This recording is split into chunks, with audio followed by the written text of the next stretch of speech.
is the Vengeful Spirit, aka the one you should not have killed. The identity of this spirit has been a point of contention since the release of Ultimate Custom Night, especially with the release of the Fazbear Frights book series. There are a fair few candidates for the role, but there are only two realistic candidates, those being Cassidy and Andrew. For today's video, we'll be uncovering the identity of the Vengeful Spirit, as well as exploring their past to answer why exactly they are so hellbent on keeping William Afton alive to suffer for all eternity. First off, what exactly is the Vengeful Spirit's deal anyway? They are a victim of Afton's who is really pissed that they were killed. As a form of revenge, they kept William from dying in the FNAF 6 fire and trapped him in a nightmare made from William Afton's memories in an endless loop of death. That's really the gist of things. So of the two contested options, which is it? Let's start with Cassidy. Evidence suggesting she is the Vengeful Spirit is the fact Golden Freddy is in UCN as an important character within. Golden Freddy is also a character who is affected by the Death Coin. However, unlike the other animatronics who are illuminated from the night, Fredbear jumpscares the player, implying Golden Freddy or Cassidy's spirit, unlike the other characters, is in the nightmare.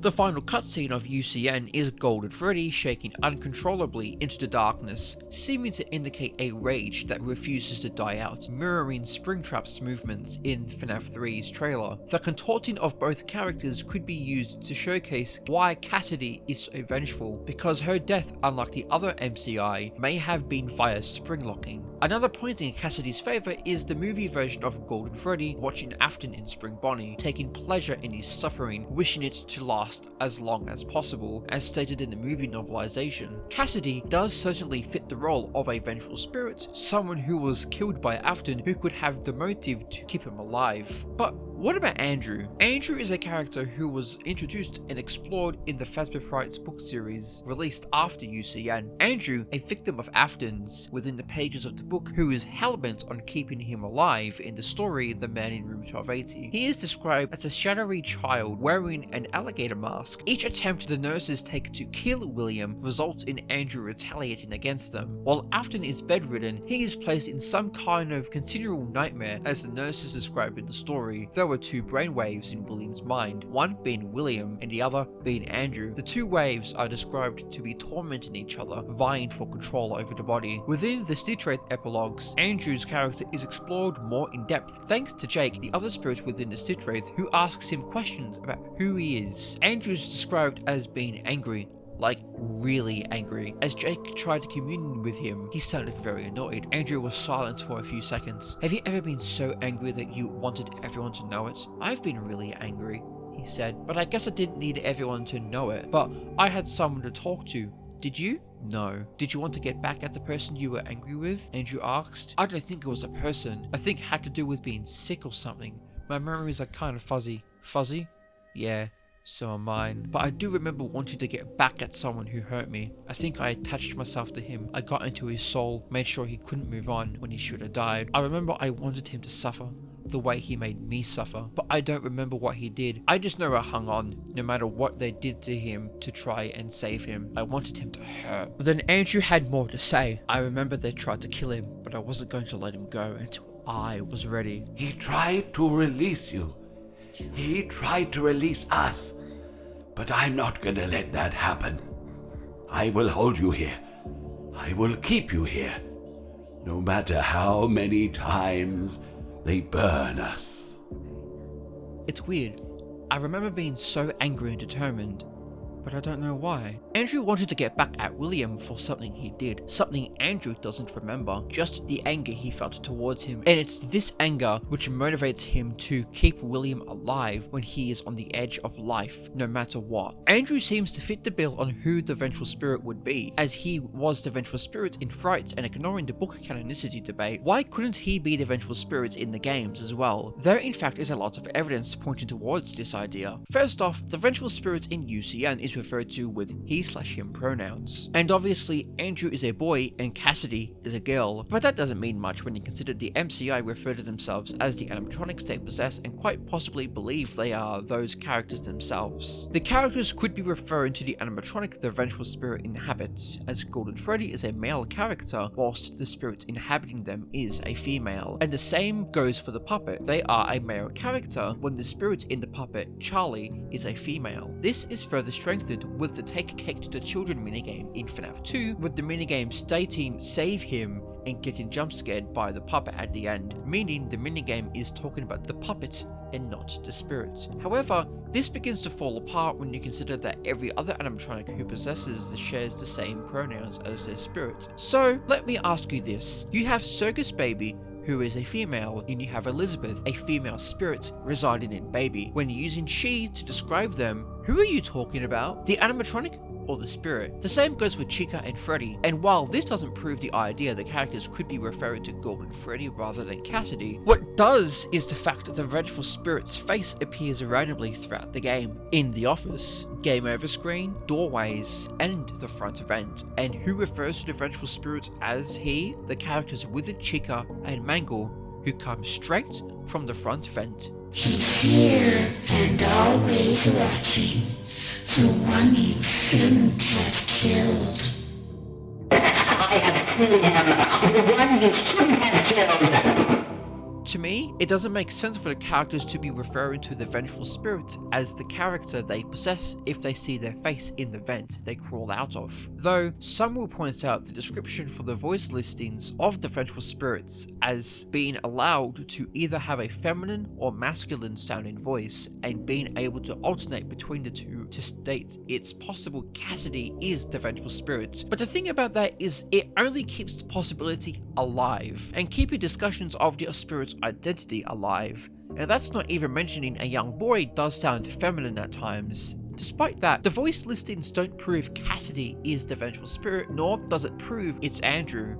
The identity of the character within the game itself, I believe, has more validity towards the identity of the character.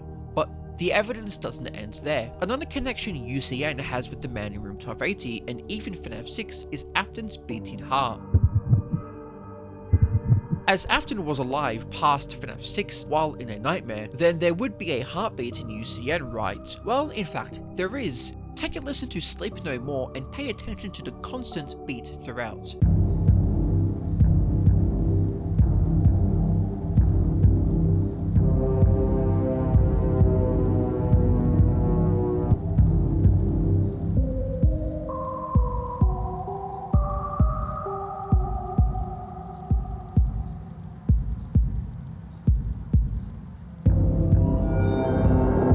It almost sounds like a beating heart, especially at 117 to 127. This could be a connection with Stitchline Games, but we're not talking about that today. Within the game, the vengeful spirit is stated to always be here and always watching. If Golden Freddy is the vengeful spirit, then them already being a customizable character in the game already goes against this idea. If they are always watching, then you shouldn't be able to play the game without them being in the game, as Andrew is not any of the characters in the game and only speaks through the mediocre melodies. If Cassidy is the vengeful spirit, then once again, she does not match what we are told about them in-game. I'll admit, this isn't the strongest argument for Andrew being the one, but I thought it was an interesting point to bring up regardless. Another point in Andrew's favour is the Old Man Consequences minigame, where the bear, Cassidy, is told to rest her own soul, and then proceeded to enter the lake. Now, the problem with Cassidy being the vengeful spirit here is the fact you can hear Afton screams in the minigame in what OMC says, leave the demon to his demons,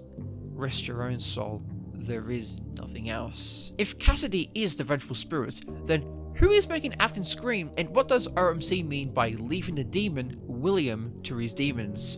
Well, the demons would be UCN's animatronics and Andrew. It would make no sense for Afton to already be suffering if Cassidy hasn't started UCN. As such, with Andrew's characterization lining up with the vengeful spirits, being angry enough to keep William alive, the fact they are referred to with he/him pronouns, and are always watching even with Golden Freddy eliminated from the night, I think it's safe to say Andrew is the vengeful spirit. Though, considering this won't be enough to convince people, why Why can't Cassidy occupy the role? Well, quite simply, Cassidy wants Afton dead, the complete opposite goal of the Vengeful Spirit. We see this in FNAF 3's Follow Me, as the MCI block Afton's way out and Cassidy chases William into Spring Bonnie, where, well, we know what happens.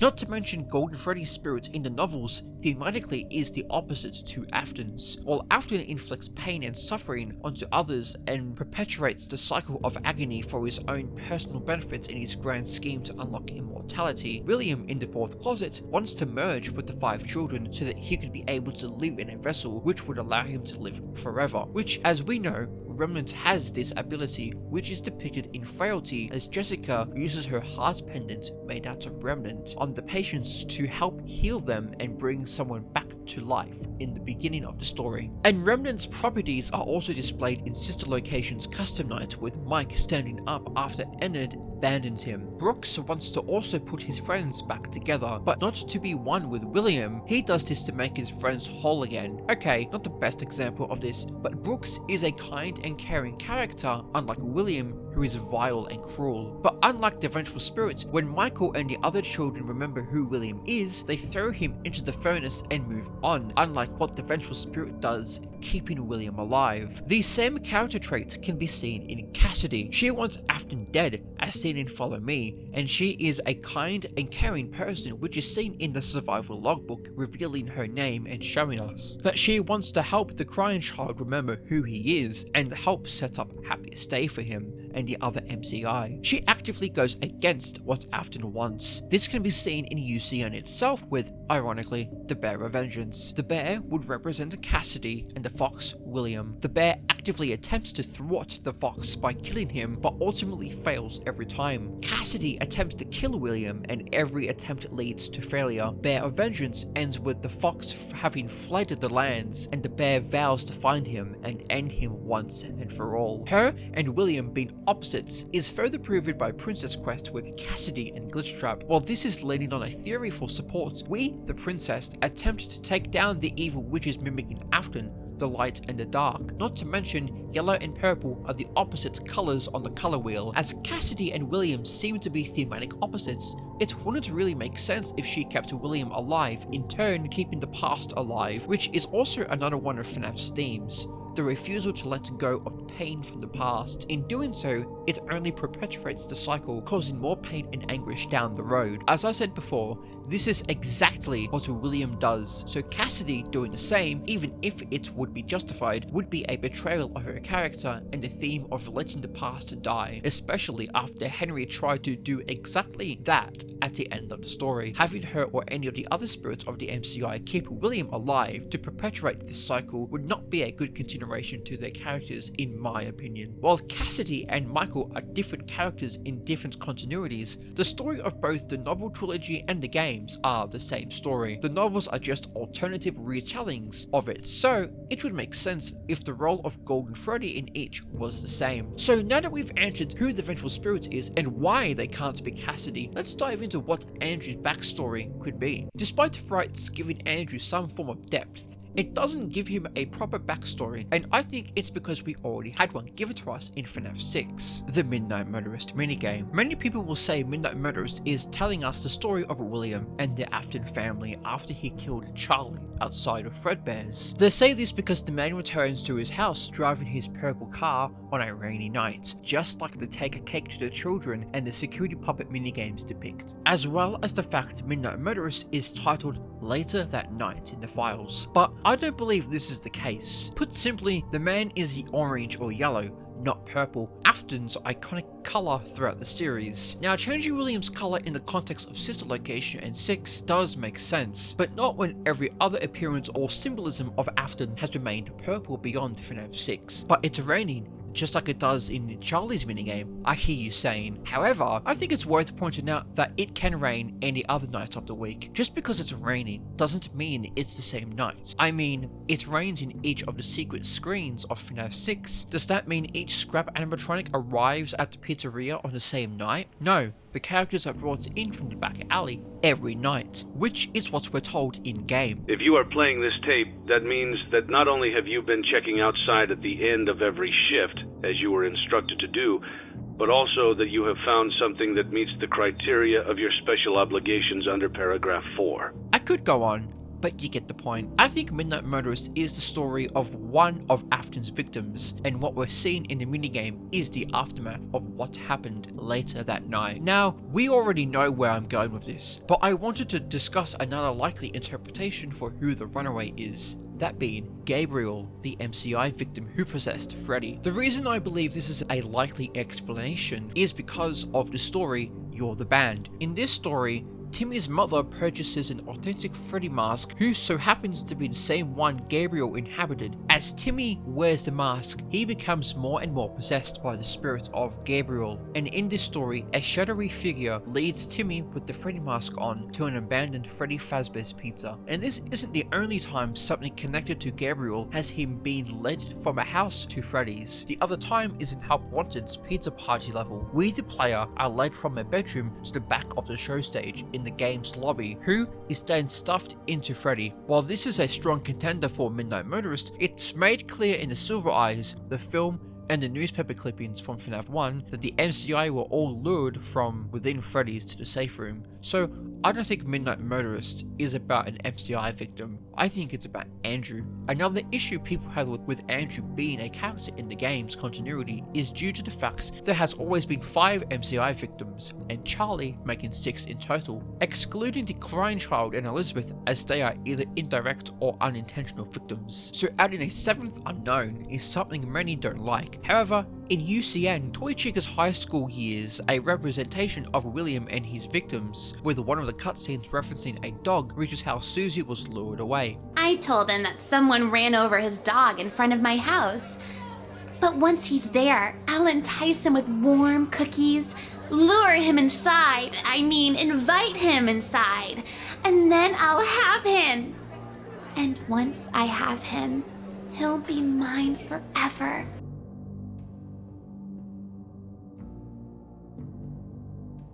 From each victim, she keeps a piece of them, and by the end of the story, she has 7 pieces from her victims. We only see 6 in the cutscenes, but there is an off-screen one from the first cutscene, being Charlie presumably. This brings us to 7 victims, with the 7th one being Andrew. So whether you like it or not, UCN implies there was an unknown victim at some point, and I think we know where this victim came from. Again, Midnight Murderous. Chica's high school years even suggest as such, referencing something similar to what we saw in the minigame. I told him to come over later.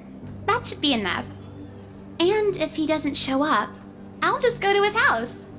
And if he doesn't open the door, I'll just find a window. Chimney's always an option. One issue that I wish to address before progressing any further is the order of deaths based on these cutscenes. I don't think it matters. As we know, Susie was the first to be lured away. I was the first. I have seen everything. And yet here, her story is the third. So no, even though Andrew's supposed cutscene is the second last victim, doesn't mean he was taken away then and the last MCI victim was stuffed. So Andrew is the runaway, then it helps with identifying a trend in FNAF 6's lore minigames. Each minigame would be the beginning of one of Afton's crimes. The security puppet minigame would be about Afton's first crime, the death of Charlie. Fruity Maze would be about luring Susie away, the first of the MCI. From this trend, we could say Midnight Murderous is about another one of Afton's crimes, that being the Nightmare Experiments. I believe Midnight Murderous is about Andrew, the first of the kidnapped children to be experimented on in Circus Baby's entertainment and rentals. But how could this be? From what we understand of William's motives in conducting the experiments, he would want to keep his test subjects alive in order to produce prolonged amounts of fear in creating remnants. It's what Ditophobia implies with Rory. Yes, this is true, and I'll admit it's a weak point in the theory, but hear me out. Ditophobia reveals to us the type of victims William lured into the testing facility. Children who lived in neglectful, abusive, and dysfunctional families. Children who would easily be manipulated into believing exactly as he wanted. You ran away from home, the voice said. Don't you remember? You didn't fit into school, Rory, the voice said. You had so much trouble in class, Rory, the voice said. You couldn't understand the equations in math. You had trouble with your reading. You came here because you knew you'd be taken care of here, the voice said. You have been taken care of here. Here, you're never an outcast. You're never wrong. You've been watched over and cared for. This was something your parents never did, Rory. Remember? All his parents ever did was work. His dad was never home. His mum was gone most of the time too, and when she was home, all she ever did was tell him how wrong he was. Don't leave smudges, Rory. Pick up your clothes, Rory. Make your bed, Rory. Comb your hair, Rory. It's a mess. Rory's mum cared more about how things looked than she did about her own son. You're safe here, Rory, the voice said. This is your home. You've been watched over here. You've never been abandoned. Never left alone. All of these years you've been cared for because you're special, Rory, and you deserve to live in this special place, safe, secure, never alone. This is your home. No, Rory couldn't go home. This place, no matter how fake, was now the only home where he fit in. So how is any of this relevant to Andrew? In Fazbear Frights Epilogue 5, Jake begins to experience a happy memory which would have allowed him to move out of the Stitch Wraith and move on. Jake, however, chooses to stay with Andrew because Andrew had never experienced love in his life. To me, this implies Andrew lived with an abusive family, one that never loved him. Applying what I said about how Afton selects his experiment victims, the Midnight Murderist family fits this criteria. An abusive father who returns home from work or wherever he goes, in a drunken state, makes his son's life a living hell. A child who regularly leaves his home to visit the local Freddy's as a form of escapism from his harsh reality. So, one night, when he looks outside his window and sees Spring Bonnie standing near the bushes, beckoning him to follow him, he of course follows. William kidnapped Andrew to use for his nightmare experiments, because, well, he was an easy catch. His father was nothing but abusive to him, and his mother or grandparent, sibling, babysitter, or whatever, never did anything to stop his father from hurting him. Perhaps this family wouldn't even care if their son disappeared, or even if they did, the cops would assume the father was the main suspect in his son's disappearance, as there would be no other leads other than a set of footprints where he would have been last, the perfect cover-up. As William conducted his experiments on Andrew in his attempts to recreate the experiences of the crying child, Andrew would have eventually died in the facility. People will point out that if Andrew died in the experiments, then he wouldn't have died at the hands of Afton, which is his whole character. But the thing I think people forget is that there are multiple testing facilities. I think it's possible after William decided it was time, he initiated the next stage, where he would be in the Fredbear's observation station where the Bite of 83 would have been recreated. If this is the case, then Afton would have been directly responsible for his death. And if this was the case, then having lived a life of neglect and abuse, only to be tricked by a character from his favourite cast of characters into this repeating nightmare experience, only to die alone without knowing what love was, wouldn't that make you angry at the world? I can already hear people saying that this is a nice story and all, but are there any other connections Andrew has with the experiments other than vague interpretations of what happened? I might in fact. UCN and FNAF 4 seems to have a fair number of connections to one another. The first one, and most obvious, is that FNAF 4 and UCN are both never-ending repeating nightmares. One real and one an actual nightmare. Quite the fitting punishment for William if the vengeful spirit was indeed an experiment victim. It's only more poetic with these lines in mind. I am remade, but not by you, by the one you should not have killed. This time, there is more than an illusion to fear. This is a nightmare that you won't wake from. If true, then it's quite ironic that the FNAF 4 bedroom is the final unlockable office in the game, although an argument can be made that the animatronics in the game are more representations of how William remembers them, now mocking him as they overpower him. After all, UCN was created from William's memories. In that case, take a listen to the spirits in control themselves. This is how it feels, and you get to experience it over and over and over again, forever. I will never let you leave. Andrew could be referencing how Afton killed him, and this is how it felt but I think it's more literal. William forced him to experience a never-ending nightmare for who knows how long, and now Andrew is doing the same. And a little bonus for ya, if you aren't sold on him being a forgotten victim, not a victim of the experiments, take a listen to this scrapped pig patch voice line. Have you begun to realize where you are yet, and who I am? Or are you still so delirious and confused that you still think you're a night guard? You'll understand. And even if you don't, it doesn't matter to me either way. While cut, it does go to show Scott potentially had the idea of a forgotten victim in the back of his mind, as he would have been writing Fazbear Frights while UCN was in development, as Tales was being written in 2019. From this voice line, we can gather that William believes he is a Night Guard, referencing the possibility he was the first Night Guard before Jeremy in FNAF 2. We can gather William doesn't remember who Andrew is, and Andrew does not care if Afton figures it out, only the suffering of him matters. This line sounds exactly how Andrew would have thought during the man in room 1280. And with that, we've reached the end of the video. Whether or not you agree with the theory or a part of it is fine with me. I'm just sharing my ideas and theories on what could be going on with Andrew and UCN. Regardless, I hope you enjoyed the video, and thank you for making it to the end. And hey, if you did, consider subscribing, hitting the bell to be notified on when I upload next, and leaving a like. It's appreciated. I also have a Twitter you could follow me on if you would like. Thank you for watching, and enjoy your day/evening.